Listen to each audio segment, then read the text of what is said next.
పేరు దాస్. ఏ నియోజకవర్గం? ఇదే జూబ్లీహిల్స్ నియోజకవర్గం. ఏం చేస్తుంటారు? నేను డ్రైవర్ని. రైట్. ఓకే. ఇప్పుడు తెలంగాణలో అయినా కానీ ఎక్కడైనా కానీ ఇప్పుడు ఎలక్షన్స్ వస్తున్నాయి, ఎంపీ ఎలక్షన్స్, కొన్ని చోట్ల ఎమ్మెల్యే ఎలక్షన్. ప్రతి ఒక్కరు ఉచిత హామీల గురించే మాట్లాడుతారు. మీరేమంటారు?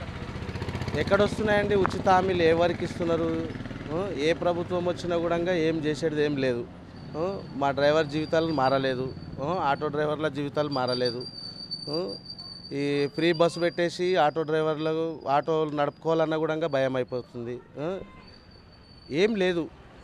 ఇప్పుడు ఉన్న రేషన్ కార్డులు కానీ ఆధార్ కార్డులు కానీ ఏదైనా సరే ఎప్పుడు వస్తాయి ఎప్పుడు లేదనేది ఇంకా ఇన్ఫర్మేషన్ అయితే లేదు. మరి డబల్ బెడ్రూమ్ ఇండ్లు కేసీఆర్ కట్టిండు, అది ఇప్పటివరకు అప్లై చేసినాం, ఇప్పటివరకు ఏది కూడా రాలేదు.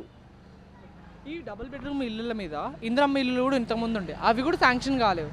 అసలు అవి ఇవి కల్పిస్తే చాలా వరకు గవర్నమెంట్కి ఫాయిదా అవుతుంది అనుకుంటారు అందరూ. మీరేమంటారు?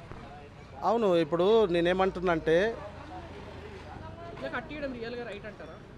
ఇప్పుడు కట్టిన ఇండ్లు అందరికి ఇస్తే చాలు, ఏ గవర్నమెంట్ అనేది ఇంపార్టెంట్ కాదు. కట్టిన ఇండ్లు ఏవైతున్నాయో అన్ని ఇండ్లు మొత్తము లేని వాళ్ళకి సర్వే చేసి ఇచ్చేస్తే అయిపోతుంది.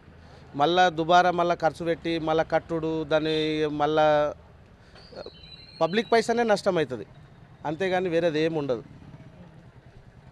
అసలు ఇప్పుడు ఎంపీ ఎలక్షన్స్ వస్తున్నాయి తెలంగాణలో. బీఆర్ఎస్ ఎమ్మెల్యే ఎలక్షన్స్ ఓడిపోయింది కొన్ని చోట్ల. ఎంపీలలో గెలిచే అవకాశం ఉందంటారా?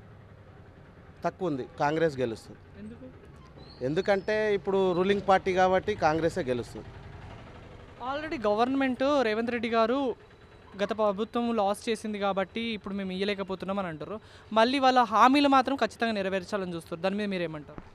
నెరవేరుస్తున్నాడు కదా. కానీ అవి డబ్బులు లేనప్పుడు ఎక్కడికి తీసుకొస్తారు అనుకుంటారు? అవి ఇవ్వడం రైట్ ఇప్పుడు?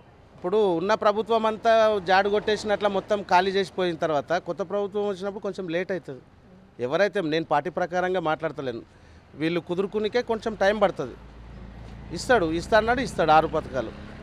బీఆర్ఎస్ పాలనలో ఏం కాలేదు, ఏం డెవలప్మెంటే కాలేదని రేవంత్ రెడ్డి గారు అన్నారు. రియల్గా కాలేదా?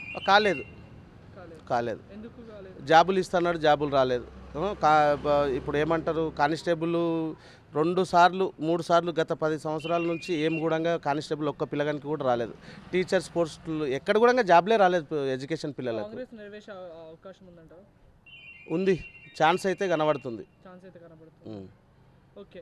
కాంగ్రెస్ గత పాలన, ఇంద్రమ్మ పాలన, జగన్మోహన్ రెడ్డి వైఎస్ గారు పాలించినట్టు ఇప్పుడు కాంగ్రెస్ మళ్ళీ రేవంత్ రెడ్డి గారు పాలించే అవకాశం ఉందంటారా? చెప్పిండు కదా, అది ఆరోగ్యశ్రీ మళ్ళీ తెస్తానని చెప్పిండు. ఇండ్లు ఇస్తామన్నారు, ఇప్పుడు రేషన్ కార్డులు ఇస్తామన్నారు. అన్నీ ఇంకో 2 నెలలు టైం పడుతుంది కదా. ఇంకా 2 నెలల్లో ఏం జరుగుతుంది అనేది తెలుస్తుంది, ప్రజలకే తెలిసిపోతుంది. Thank you. ఓకే.